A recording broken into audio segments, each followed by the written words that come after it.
it quite easily. Rob is on standby for any questions that come in, but I'll try and come to them at the end. But if anything does come to you while we're going through today, feel free to just share in the chat box or even just say hi if you'd like to. So let's have a look. So what I'm going to be going through today is recruiting and retaining staff. And I'm going to be talking about 5 things you're probably not doing. But actually what I would say is you're probably doing all of these things to a certain extent, but hopefully I'll be able to open your eyes into ways that there could be more, or you could be more thorough in certain areas. And all of these things are going to impact on your recruitment strategy and also on your retention of staff as well. So my name's Sophie Coulthard. I'm going to introduce myself in just a second. We are very active on Twitter. So if you are on Twitter and you want to know when we're going to be doing more of these sorts of webinars or sharing various resources, then feel free to follow us on there. So about me, so I work for Judgement Index. If you've noticed our surnames, we are a bit of a family business. I am Rob's daughter. We work together, and we predominantly work with care providers, although we do work with other industries as well, to support the hiring, the developing, and also retaining the right people. On the side, my side project, if you recognise my voice, I also host a podcast called The Road to Outstanding, which is available on iTunes and anywhere, Spotify, where you might find a podcast to listen to.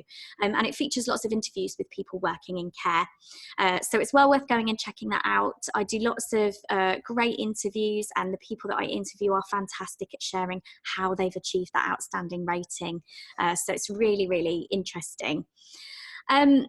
And one thing that I always think is really important is to share best practice, but to give actionable takeaways as well. So you've given up your time this morning and you've found the time to come and sit here and listen and watch this today. So I want to make sure that I'm giving you things that you can actually go back and implement into your business. So everything that I'm going to go through today is pretty practical. So feel free to jot things down. And at the end, like I said, we'll be giving away anything that I talk about will be sent to you so that you can easily access all the resources that we have. So without further ado, let's get started with number 1. Of my 5 things that you may not be doing, number 1 is all about using your company values as a marketing tool. Now, if you were on the previous webinar, you'll hear we do talk about values quite a lot. And I think that in care, the term values-based recruitment is so familiar. Everybody is aware of what it is. Everybody is trying to work towards this values-based recruitment. But it could be taken to a next level. And there's always more that could be done with it to impact the whole recruitment and retention strategy. Now, I see a couple of problems with most care company values. And that is that quite often they're the same from company to company. So I'll go into one care home in one town and they will have certain values like kindness, care, respect, integrity, honesty, dignity. And then you go to a care home or a care company down the road and theirs are exactly the same. And so quite often they get really diluted. They don't really have any sort of real meaning. And another problem that I find quite often with care company values is that if you're part of a larger organisation, and feel free to share if you're part of a group, for example, what you'll find is that those values have been set by a HR team or a marketing team somewhere.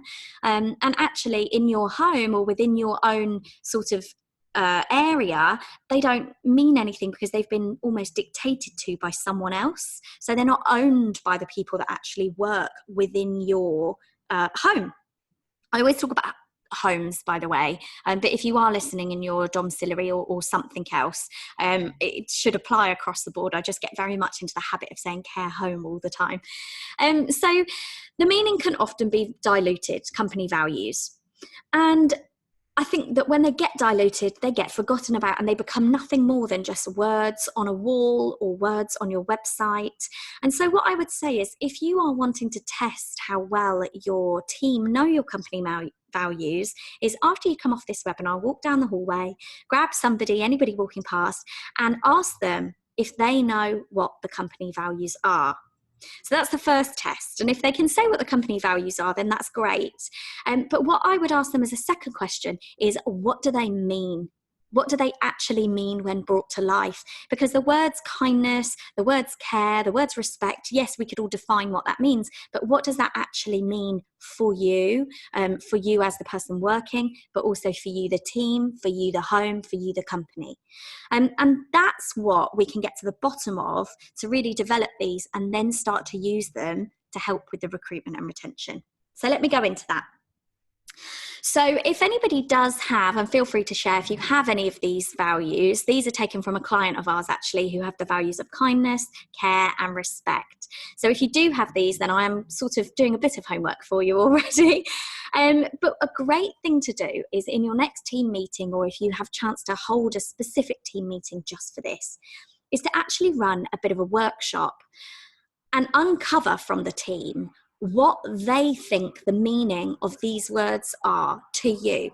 So if you're part of a big group and these values have been set by head office, then you can actually start to sit down within your home and say, but actually, yes, they say that these are our values, but what do they mean to us? And actually start to open it up into a workshop so you can grab some sort of big bits of paper and start to scribble things down, start to come up with scenarios where they come into effect, and actually develop them more from just a single word into what we like to call culture statements, or you can call them, I don't know, organisational statements. Culture statements is quite a nice, easy way of putting it, that actually describes what kindness means, what care means for you and for your team. And then what we can do from that is actually go on and use these culture statements, which are a little bit more descriptive than just a single word, and use them within job interviews, within job descriptions and interview questions, which I'm going to show you on the next slide. So once you've actually worked with your team and they have told you and they've worked together to uncover what these values actually mean, and develop them into these statements, then you can actually, what you'll find is that they then own them. So the staff are actually then responsible for what kindness means brought to life within that home. So you can go a step further, and there's always steps further that you can go to. But a great thing to do is to create some kind of visual stimulus. So having some boards up, either if you've got a staff room or just in the hallway and reception, to remind and encourage staff that these are the values, this is what their values mean to them, and this is how they can be brought to life. One thing that one of our clients does is they have a newsletter every month, and they actually recognise somebody who's demonstrated the company values, and they tell the story of how they've demonstrated them. And again, it just becomes more than just, oh, that thing we did in that one meeting that one time. And it actually keeps bringing it to life and keeping it at the forefront of people's minds. Obviously, on that newsletter side of things, that's using recognition and linking it back to your values. And that's a great thing to do, is to highlight somebody that's really, really gone and demonstrated what care is and what care is for your home, and then linking that back. So it's a great way to just keep bringing this to life. There's a little note there, because on the Road to Outstanding podcast, I did an entire episode where I went into real great detail about how to run that type of workshop, and some different bits and pieces that you can do. So if you're interested in doing that with your staff, then that's going to be available to you at the end. So bear that in mind. I could literally spend 45 minutes talking about this one slide, which I'm not going to do today. So you'll be able to get all of that. So where does that go on to? So let's take respect as the value. So if you've got the word respect as one of your company values, let's have a look at how that can then be brought to life and used as part of the recruitment. So let's say the very middle speech bubble. So we've had a workshop with our staff. We've asked them what it means to have respect, and they've come up with these 2 culture statements: that they respect the residents to live the way they want to, have meals where and when they want to, which is something I see a lot of homes doing at the moment, is trying to change up their meal times. And also respect is in relation to other staff as well, respecting the opinions of other staff, no matter their position, no matter what level they're at. And so the team have defined that this is what respect means to them.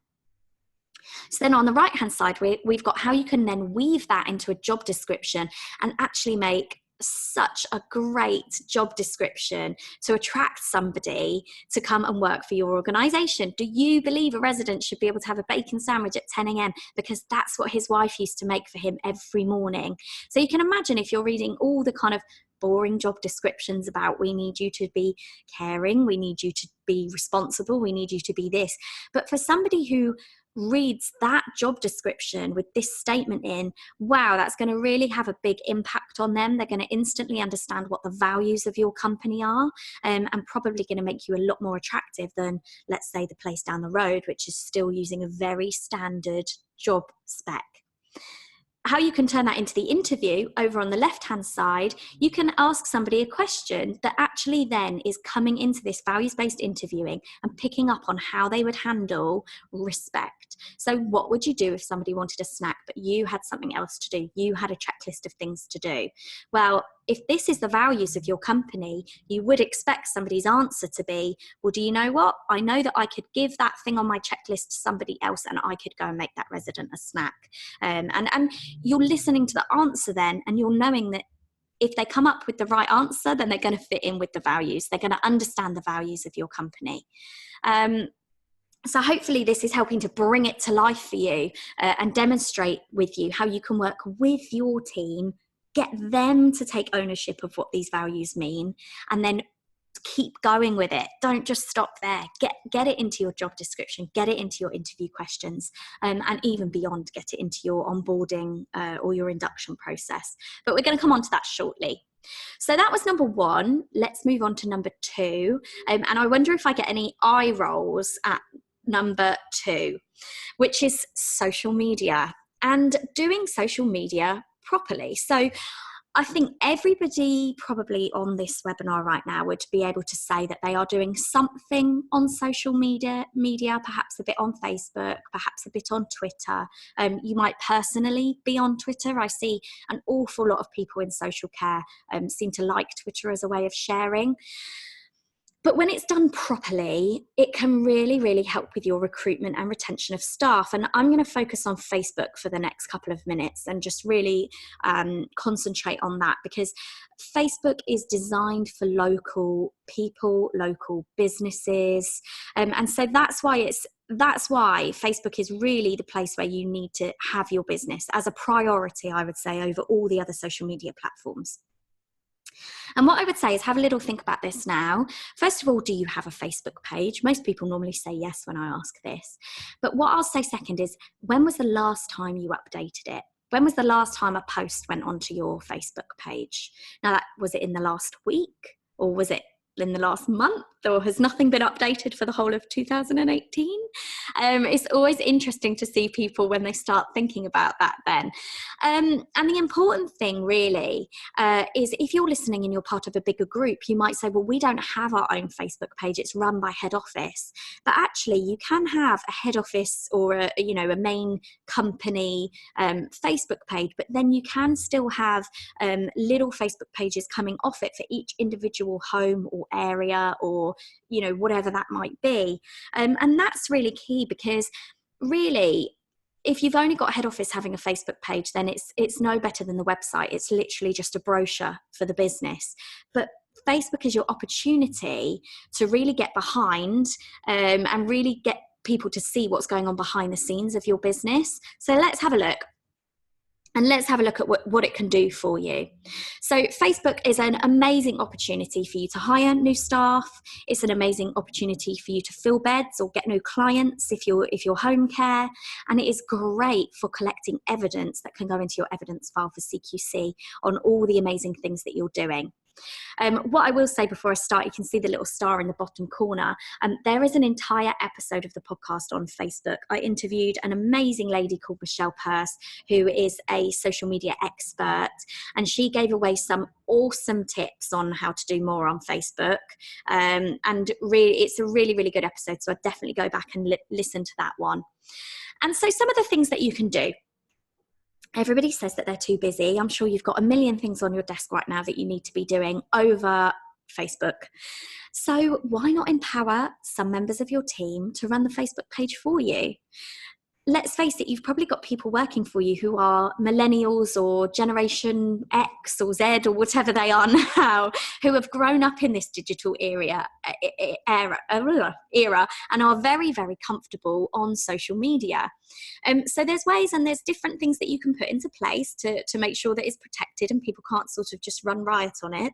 But you could actually get a couple of people, and actually empower them to run your Facebook page for you. And that is great for them. It's giving them some extra responsibility, and it's helping them to feel valued by you as an organisation. Again, you can link this back to your values. So when you've got somebody demonstrating respect, or when you're going to share something in the newsletter, you can get that onto Facebook.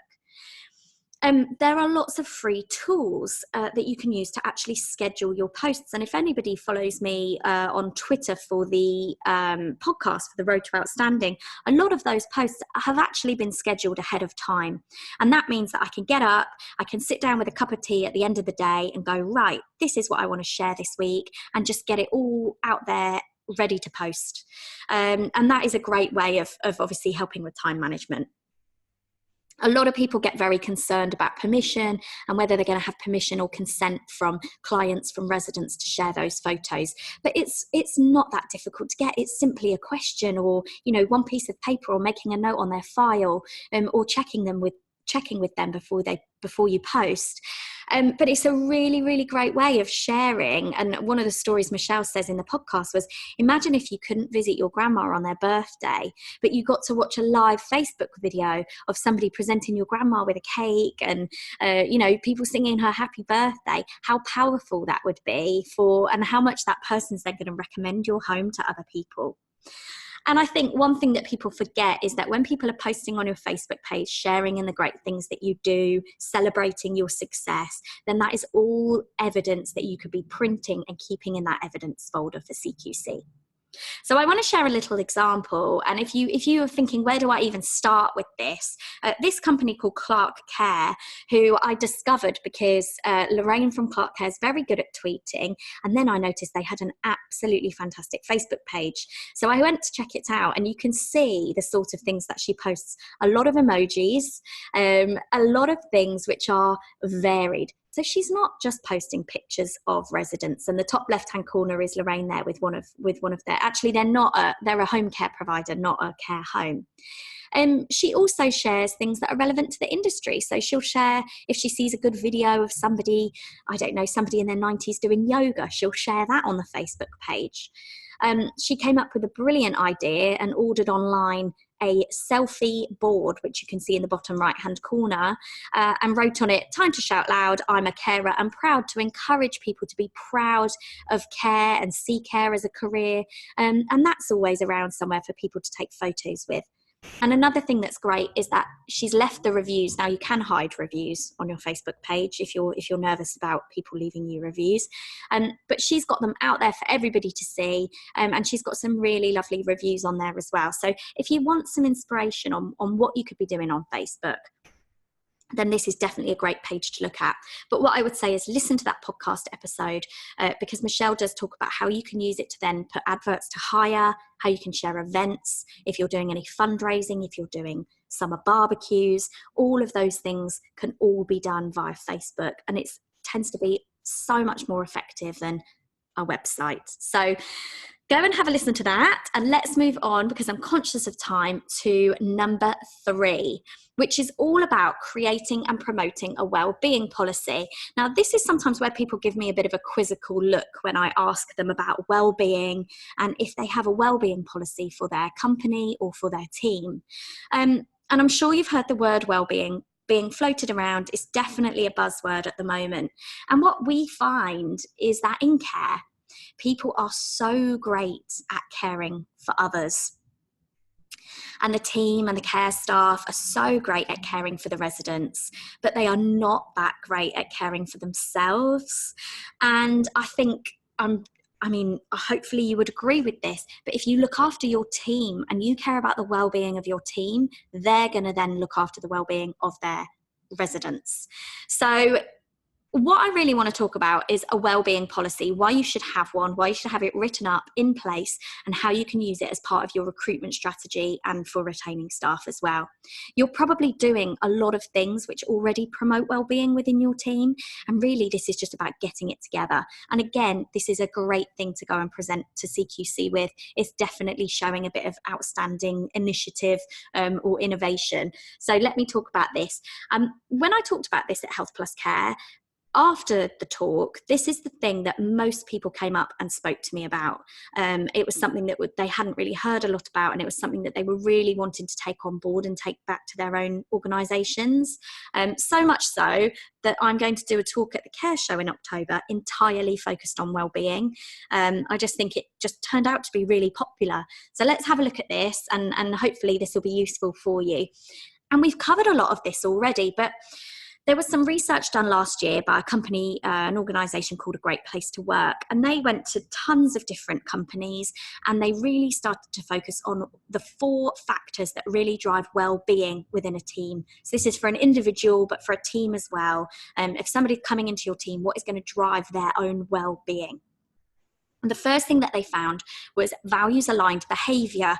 Now, if anybody was on the previous webinar that we did, this actually came up as a question about whether you can sort of align behaviours and whether that can affect the culture of the company.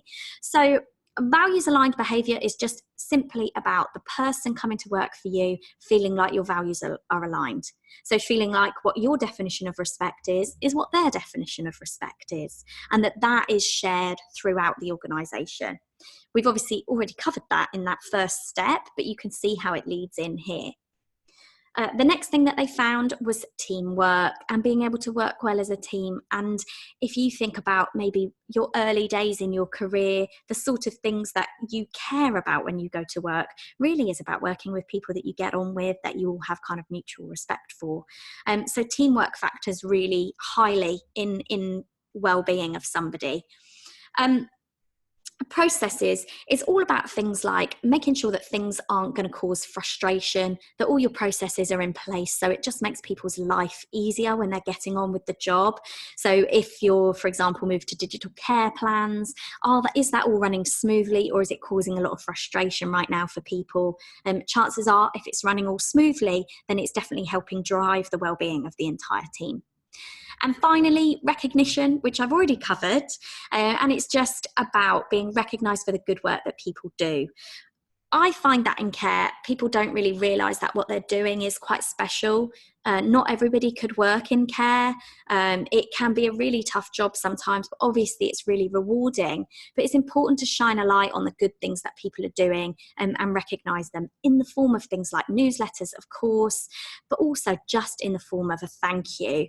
And it is amazing how powerful saying thank you to people at the end of the day can be, and how much people will go home and really take that on board. So you're probably doing a lot of this already. So how do we then get it into place and turn it into almost like a policy? Well, it's as simple as getting it down on paper. It's as simple as writing it up. You have values that are there to support the company and there to support the people that are going to be your clients or your service users or your residents. Turn your well-being policy into almost like your values and your mission statement for your staff. And how many people do you think have ever gone to work for a company where they've gone, well, here's our mission statement for our clients, but here's our mission statement for our staff, and this is what we want to achieve. We want to achieve the best well-being as possible for all of the people that work for us. So if you can get that down on paper and actually use it as part of your recruitment process, use it in your job description that you have a wellbeing policy in place, get it on your website, get it shared on Facebook, and then again, it's going to set you aside from your competition. Put it into your employee handbook. Ask employees to challenge you if they don't think that you're living up to the wellbeing policy. And I've just listed underneath here some other things which you can do to help promote staff wellbeing. I go into lots of places where people can't even eat their lunch in peace and quiet, or, they're not, thank you isn't, I've just mentioned thank you, but it doesn't seem to be a part of the culture. But all of these little things can really help, and they really do form part of that wellbeing policy. So I would say that this afternoon is probably a really good time to start putting pen to paper, get some bullet points together and have a think about how you're supporting your staff well-being, because it's definitely going to make you much more innovative, and it's definitely going to set you apart from other companies in your local area. Right, let's speed through now. Now, number 4, brushing up on your induction plan. And what I would ask is, have a think right now. Do you have an induction plan? Or quite often this is called onboarding. We call it onboarding quite a lot, but I'm aware a lot of people also call it induction. And what does your induction look like? Do people walk in on their first day and they're literally thrown in the deep end and so-and-so's going to look after you today, we're so busy, you're just going to have to find your feet? Or do you have a real clear plan in place? And how good is that plan? Induction is, I think, a really key part, and I'm going to share with you monetary-wise why induction should be a key part of your recruitment process, but also it will massively help with your retention of staff. And it's quite often forgotten about. Now, we've got this, again, I could spend a whole 45 minutes just talking about induction, but we do have this, we do have a free guide available, which will get sent to you after this webinar. So I'm going to whiz through these things quite quickly, but you can always go back and see it in more detail later. So we believe that there's 6 steps to perfect induction. If you think we're missing anything, please do let me know, because I'd be curious to know if you're doing something that we've not covered here. Number 1 is a welcome letter. How often do we send welcome letters to people when they start with our companies anymore? And I think there's all the very basic things about what time to arrive, but what about letting people know things about what the parking's like in the area, or if there's transport available, or if the bus stop is right outside? And what about letting them know that if they bring their lunch in, that there's a fridge that they can keep their lunch, but actually we've got a really good sandwich van that comes around at 11 o'clock, so you might want to get your lunch from there. A lot of the staff like to do that. What about telling them what to wear and saying, actually, it's going to be pretty casual on the day that you start, so feel free to come in jeans and trainers? Anything like that, because let's face it, the day before we start a new job, we're probably an absolute bag of nerves thinking, what do I wear? What do I take? And you can just take a lot of that anxiety away from somebody by sending them quite a personalised welcome letter, letting them know the little things which are going to make a difference to their first day. Another thing that you can do on their first day is present them with a checklist. And that checklist is all the training that they need to go through, which is going to get them from point A to point B. You want to get them from new hire to fully embedded member of the team in as short a time as possible. Because while they're in that kind of newbie stage, that's when they're costing you money, really. So giving them a training checklist and having them take responsibility for the things that they need to achieve is a great way of demonstrating to them that this is how we work here. We have a self-leadership ethos, if you were on the last webinar, and we want everybody to take responsibility. And that enables them to be able to then come and knock on your door and say, well, actually, I haven't had this specific training yet. Is it going to be going on anytime soon? Or, you know, you're really helping them take control of their own progression. Speaking of progression, a great thing to do within their first week, that might sound too soon, is to go and find a member of your team who's risen through the ranks, who's been there a long time, who can have literally a cup of tea with them or a sandwich and share with them, well, when I came here, I started here as a support worker, and then I became a team leader, and now I'm a senior, or whatever the journey might be. You might have someone sat in front of you who might not want to progress, but if you've got someone sat who is a new hire who does want to progress, and they have another company down the road that's kind of saying to them, oh, we can promote you quite quickly, it's great to have this conversation early on so that they know that they can progress within your business. Number 4, social inclusion is just all about getting them. I mean, as we saw earlier, teamwork is one of the big factors in well-being. So being able to get people included as quickly as possible. I know you do see a lot of clickiness in different care environments. So it's important to get them with somebody who is actually going to look after them. And quite often I think you partner people up sometimes and you say, oh, this is going to be your buddy. And I think, is that the best person you should be buddying someone up with? Or have you got somebody that's a little friendlier that would be a great start? So worth thinking about that. Number 5, feedback, it's not just about you feeding back to your new hire, but it's actually asking them for feedback to you. So that's getting them into a position where they feel like they're comfortable, they can be open and honest with management, and actually saying to them, how could we make this induction process better? Because you're best asking them now while it's fresh in their mind, rather than in 6 months' time, once they've passed their induction, they're not going to remember what their first week was like. So get into a habit of regularly asking them about what could be better. And number 6, aligning those values, which if you'd have gone back to step number 1 and used your values in your marketing and used it throughout your recruitment process, then you shouldn't have a problem here, and your new hires should already be really aligned to the values and the culture of your company. So why is this so important? And I'm going to take some stats from Skills for Care on the left-hand side here. And Skills for Care say that the average cost to replace a care worker is about £3,500. With an induction plan in place, like the one that I've just shared with you, you can actually have an impact of 50%.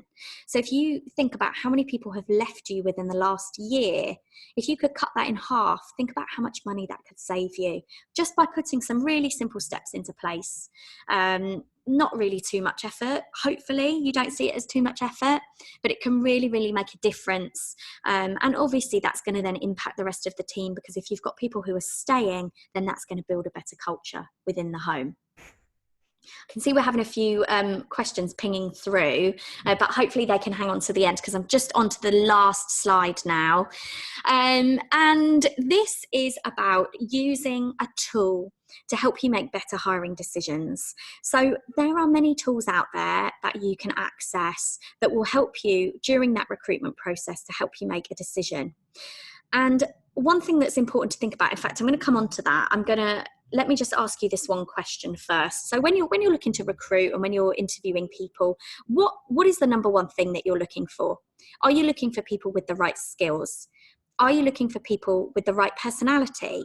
Or are you looking for people with good judgment? And I think the reason why I ask that is because when people have conversations with us, they quite often talk about personality. They didn't have the right personality, or we're looking for the right personality. But in fact, if I really question them about what they're looking for, what they say in the end is that they're looking for people that are just going to have good judgment, that are just going to make the right decisions, or just going to operate on a level of kind of integrity and having that judgment there. So like I said, there's lots of different tools out there that you can use to help you with your recruitment process. Obviously, I'm going to talk about the Judgement Index today because that's the company that I work with. But you will find that a lot of tools will offer you things like this. So for example, the Judgement Index, our own tool, our own assessment, it's used by care companies across the UK. Yes, outstanding care companies, but also care companies of all different levels, of all different sizes, from groups to single homes.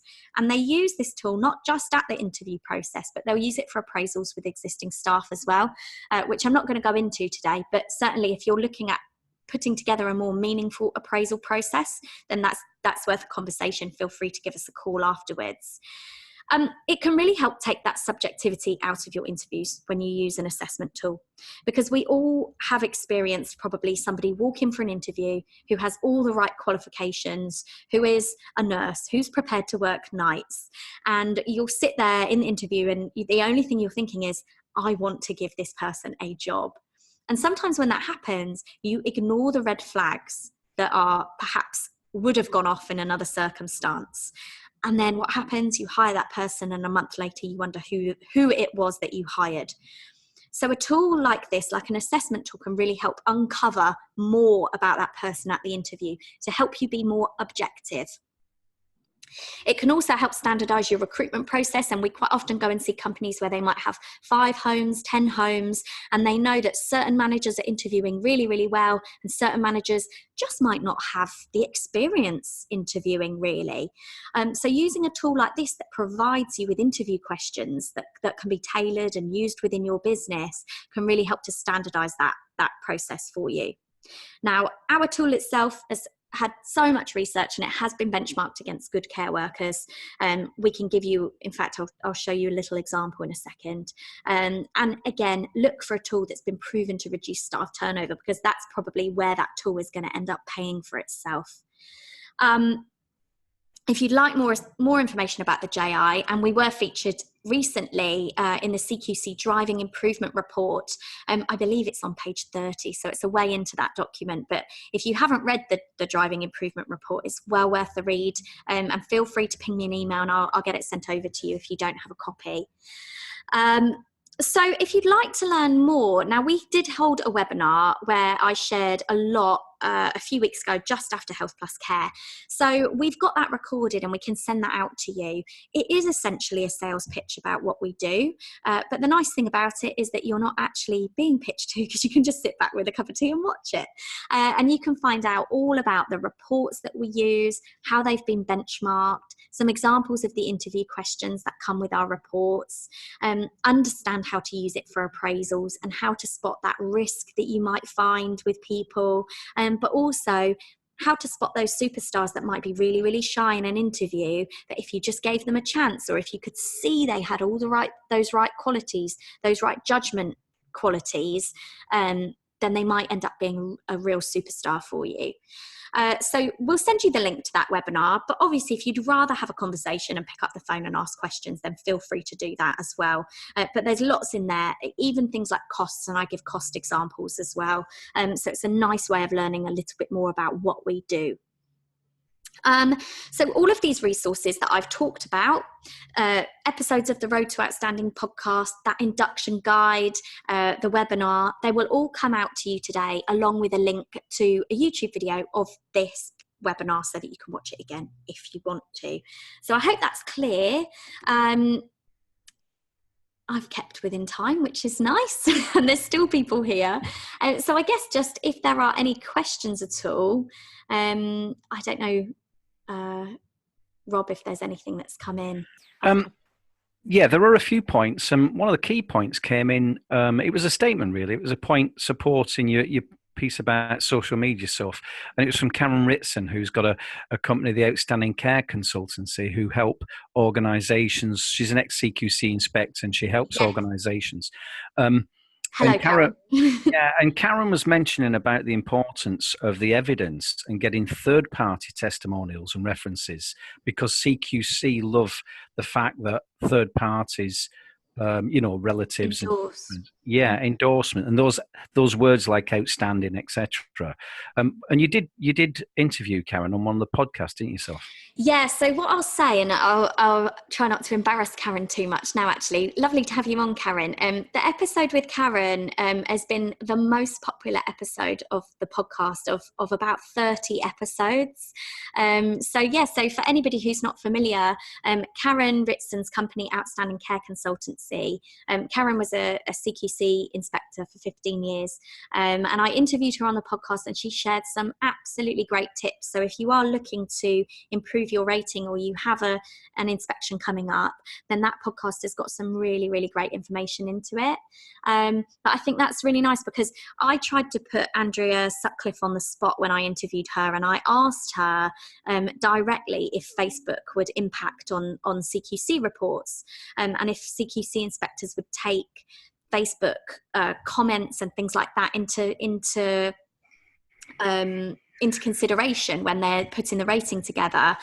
So it's great to see that Karen's kind of backed that up and said that third party people, if you're sharing things on Facebook and you share a picture of a relative whose birthday it is, and there are people commenting and saying, oh, I know they're so happy there and thank you for all the great things that you do, then even just screenshotting that page and keeping it and putting it into that evidence folder, that's it. It's captured. It's a testimonial for you, and I think that's the thing that a lot of people miss out on social media, is that it's all about engaging. And I'd say one of the biggest mistakes that I see people do on social media is just shouting about what they do rather than trying to have a conversation with people.